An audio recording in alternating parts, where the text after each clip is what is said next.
ಒಂದು ಮಂತ್ ನಮ್ದೇನು ಪ್ರಾಡಕ್ಟ್ ಅವಲ್ಲ ರೀ, ಒಂದು ಮಂತಿಂದು ಪ್ರಾಡಕ್ಟ್ಗಳು ಸಿಗ್ತಾವ. ಆದ್ರೆ ಇದು ಅದ್ರಾಗ ಸೇಲ್ಸ್ ಪಾಯಿಂಟ್ ಅಂತಂದ್ರೆ ನಮ್ಗೆ ಹೇಳಿದಾರೆ. 3 ತಿಂಗಳದಾಗ 3 ತಿಂಗಳು ನಾವು ಕಂಪ್ಲೀಟ್ ಆಗ್ಕೊಂಡೇವು ಅಂದ್ರು ರಿಸಲ್ಟ್ ಉತ್ತಮವಾಗಿ ನಾವು ತೋರಿಸ್ ಬರ್ತದ ಅಂತ ಹೇಳ್ತದೆ.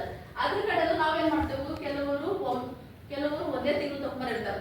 ಅಂದ್ರೆ ರೊಕ್ಕ ಹಣ ಇಲ್ಲ ರೀ, ನಾವು 3 ತಿಂಗಳು ತಗೊಳಕ್ಕಾಗಲ್ಲ ಅಂದ್ರು ನಮ್ಮಲ್ಲಿ ಏನಂದ್ರೆ ವೆಲ್ಕಮ್ ಕ್ಯಾಟಗರಿ ಅಂದ್ರೆ ನಾವು 5,000ರಿಂದ 6,000 ಕೊಟ್ಟು ನಾವು ಪ್ರಾಡಕ್ಟ್ ತಗೊಂಡು ಬಿಸ್ನೆಸ್ ಒಂದು ತಿಂಗಳದು ಪ್ರಾಡಕ್ಟ್ ತಗೊಂಡು ನಾವು ಬಿಸ್ನೆಸ್ ನನ್ನು ಬರ್ಬೋದು.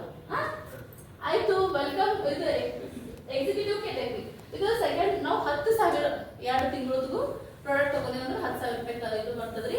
ಅದು ನಾವು 2 ತಿಂಗಳದು ಪ್ರಾಡಕ್ಟ್ ಸಿಗ್ತದ್ರಿ. ಪ್ರೀಮಿಯಂ ಕ್ಯಾಟಗರಿ ಅಂದ್ರೆ ನಾವು 16ರಿಂದ 17,000 ರೂಪಾಯಿ ನಾವು ಕೊಟ್ಟೇವಂದ್ರು 3 ತಿಂಗಳು ನಿಮ್ಗೆ ಪ್ರಾಡಕ್ಟ್ ಸಿಗ್ತದ. ನೀವು ಯಾವ್ದು ಬಿ ಕಾಯಿಲೆ ಆಗಿರ್ಬೋದು, ಆ ಕಾಯಿಲೆದು 3 ತಿಂಗಳು ನಿಮ್ಗೆ ಕೋರ್ಸ್ ಕೊಡ್ತಾರ. ಇದು ನಾವು ಈ ಪ್ರೀಮಿಯಂ ಕ್ಯಾಟಗರಿದು ನಾವು 16,000 ರೂಪಾಯಿ 16ರಿಂದ 17,000 ರೂಪಾಯಿ ನಾವು ಇದು ಪ್ರಾಡಕ್ಟ್ ತಗೊಂಡ್ರು ನಾವು 100 ಸೇಲ್ಸ್ ಪಾಯಿಂಟ್. ಯಾಕಂದ್ರೆ ನಮ್ದು ಕಂಪ್ನಿ ಪ್ರತಿಯೊಂದು ಪ್ರಾಡಕ್ಟ್ ಮೇಲೆ ಸೇಲ್ಸ್ ಪಾಯಿಂಟ್ಸ್ ಗಳು ಅವರಿ. ಆ ಸೇಲ್ಸ್ ಪಾಯಿಂಟ್ ಅಂದ್ರೆ 100 ಸೇಲ್ಸ್ ಪಾಯಿಂಟ್ ದಾಗ ನಮ್ಗೆ 16,000 ರೂಪಾಯಿ 100 ಸೇಲ್ಸ್ ಪಾಯಿಂಟ್ ಆಯ್ತದ್ರಿ. ಮುಂದಿಂದ ಎಕ್ಸ್ಪ್ಲೇನ್ ಮಾಡ್ತಾರ ಪ್ರಿಯಾ ಮೇಡಮ್ ಅವರು. ಸರ್ಟಿಫಿಕೇಟ್, ಈ ಸರ್ಟಿಫಿಕೇಟ್ ಯಾವ ಬಾಟಲ್ ನಾಗ ಇರ್ತದ ಅದು ಪ್ಯೂರ್ ಆಯುರ್ವೇದಿಕ್. ಇದ್ರೊಳಗೆ ಏನು ಮಿಕ್ಸ್ ಇರಲ್ಲ, ಏನು ಕೆಮಿಕಲ್ ಇರಲ್ಲ, ಏನು ಇಂಗ್ಲಿಷ್ ಮೆಡಿಸಿನ್ ಏನು ಇರಲ್ಲ ಅಂತ ತಿಳ್ಕೊಂಡಿರ. ಹಂಗಾಗಿ ಪ್ಯೂರ್ ಆಯುಷ್ ಸರ್ಟಿಫಿಕೇಟ್ ಯಾರು ಕೊಡ್ತಾರ, ಯಾರಲ್ಲಿ ಇರ್ತದ ಅದು ಪ್ಯೂರ್ ಆಯುರ್ವೇದಿಕ್.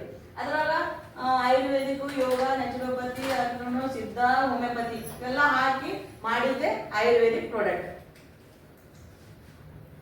ನಮ್ಮಲ್ಲಿ ಇಷ್ಟ ವೆಲ್ನೆಸ್ ಅಲ್ಲಿ 30+ ಪ್ರಾಡಕ್ಟ್ ಇದೆ ರೀ, 30+ ಅಂದ್ರೆ ಎಲ್ಲ ಜ್ಯೂಸ್ ಐಟಮ್ ಇದೆ. ಯಾವುದು ಪೌಡರ್ ಇಲ್ಲ, ಟ್ಯಾಬ್ಲೆಟ್ ಇಲ್ಲ, ಏನಿಲ್ಲ, ಎಲ್ಲ ಜ್ಯೂಸ್ ಐಟಮ್, ಎಲ್ಲ ನೀರಾಗ ಹಾಕೊಂಡು ಕುಡಿಯೋದೇ ಅದ ಅಂತ ಹೇಳ್ಬೋದು. ಯಾಕೆ ನೀರಾಗ ಹಾಕೊಂಡು ಕುಡಿಯೋದು ಜ್ಯೂಸ್ ಟೈಪ್ ಅದ ಅಂತಂದ್ರೆ, ಈಗೆಲ್ಲ ಸಣ್ಣ ಮಕ್ಕಳಿಗೆ ಜ್ವರ ಬಂದ್ರೆ ಏನಾರ ಬಂದ್ರೆ ಹಾಸ್ಪಿಟಲ್ನಾಗ ಟಾನಿಗೆ ಕೊಡ್ತಾರೆ, ಗೋಲಿ ಕೊಡಲ್ಲ, ಇಂಜೆಕ್ಷನ್ ಮಾಡಲ್ಲ ಅವ್ರಿಗೆ. ಯಾಕಂದ್ರೆ ಅದು ಜಲ್ದಿ ಬ್ಲಡ್ನ ಕನ್ಸ್ಯೂಮ್ ಆಗಿ ರಿಸಲ್ಟ್ ಬರೋ ಸಲಕ್ಕಿಂದು ಅದು ಟಾನಿಕ್ ಕೊಡ್ತಾರೆ ಅಂತ ಹೇಳ್ತಾರೆ. ಹಂಗೆ ಅವ್ರು ನಮ್ಮ MD ಸರ್ ಏನ್ ಮಾಡ್ಯಾರ, ಜಲ್ದಿ ಯಾರ ಔಷಧ ತಗೊಂಡ್ರೆ ರಿಸಲ್ಟ್ ಬರ್ಬೇಕಂತ ಹೇಳಿ ಎಲ್ಲ ಫುಲ್ ಪ್ರಾಡಕ್ಟ್ ಎಲ್ಲ ಪೂರಾ ಜ್ಯೂಸ್ ಟೈಪ್ ಅಂತ ಹೇಳ್ಬೋದು. ಜ್ಯೂಸ್ ಐಟಮೇ ಅವ. ಯಾರು ಒಂದೊಂದಾಗಿ ನಾನು ಹೇಳ್ಕೊಡ್ತೀನಿ. First immunity card. ಹೆಣ್ಮಕ್ಳಿಲ್ಲ, ಗಂಡು ಮಕ್ಕಳಿಲ್ಲ, ಸಣ್ಣವ್ರಿಲ್ಲ, ದೊಡ್ಡವರಿಲ್ಲ, ಯಾರ ಮೇಲೆ ಟ್ಯಾಲೆಂಟ್ ಅದ ಅವರು ಆರೋಗ್ಯನೂ ಕೊಡಬಹುದು, ಆರೋಗ್ಯ ಜೊತೆ ಅವರು ನಿರುದ್ಯೋಗಿ ಬಿ ಮಾಡ್ಕೋಬಹುದು ಅಂತ ಹೇಳಿ ಇದು ಮಾರ್ಕೆಟಿಂಗ್ ತಗೊಂಡ್ ಬಂದಾರ ಅವರು. ಇದು 7 ವರ್ಷ ಮುಗಿದು 8ನೇ ವರ್ಷ ರನ್ನಿಂಗ್ ಅದ ರೀ. ಇವಾಗ ಇದು ಸ್ಟಾರ್ಟ್ ಆಗಿ ಸ್ಟಾರ್ಟ್ ಆಗಿ ಬಹಳಷ್ಟು ಜನ ನಿರುದ್ಯೋಗಿಗಳಿಗೂ ಉದ್ಯೋಗ ಕೊಟ್ರ ಅಂತ ಹೇಳ್ಬೋದು. ಇವಾಗ 5 ಲಕ್ಷ ತಗೊಂಡ್ ಮಂತ್ಲಿ 5 ಲಕ್ಷ ತಗೊಂಬಾರ, 6 ಲಕ್ಷ ತಗೊಂಬಾರ, 10 ಲಕ್ಷ ತಗೊಂಬರ್ನು ಇಲ್ಲ ಅಂತ ಹೇಳ್ಬೋದು. ಹಾಗಾಗಿ ಇದ್ರ ಬಗ್ಗೆ ನಾವು ಸ್ವಲ್ಪ ನಿಮಗೆ ಹೇಳ್ಕೊಡ್ತೇವೆ. ಆರೋಗ್ಯ ಯಾಕೆ ಬೇಕು? ಆರೋಗ್ಯ ಇದ್ರೆ ನಾವು ಆರೋಗ್ಯವಾಗಿದ್ರೆ ನಾವು ಆರೋಗ್ಯ ಇದ್ರೆ ಮನೆಗೆಲ್ಲರೂ ಆರೋಗ್ಯವಾಗಿರ್ತಾರೆ. ಯಾರೇ ಒಬ್ಬರೇ ಆಯ್ತು ಅಂತಂದ್ರೆ ಯಾರಿಗೂ ಸಮಾಧಾನ ಇರಲ್ಲ. ಅವಾಗ ಏನ್ ಮಾಡ್ಬೇಕು? ಅವಾಗ ನಾವು ಅವಾಗೆಲ್ಲ ಏನಿದ್ರಿ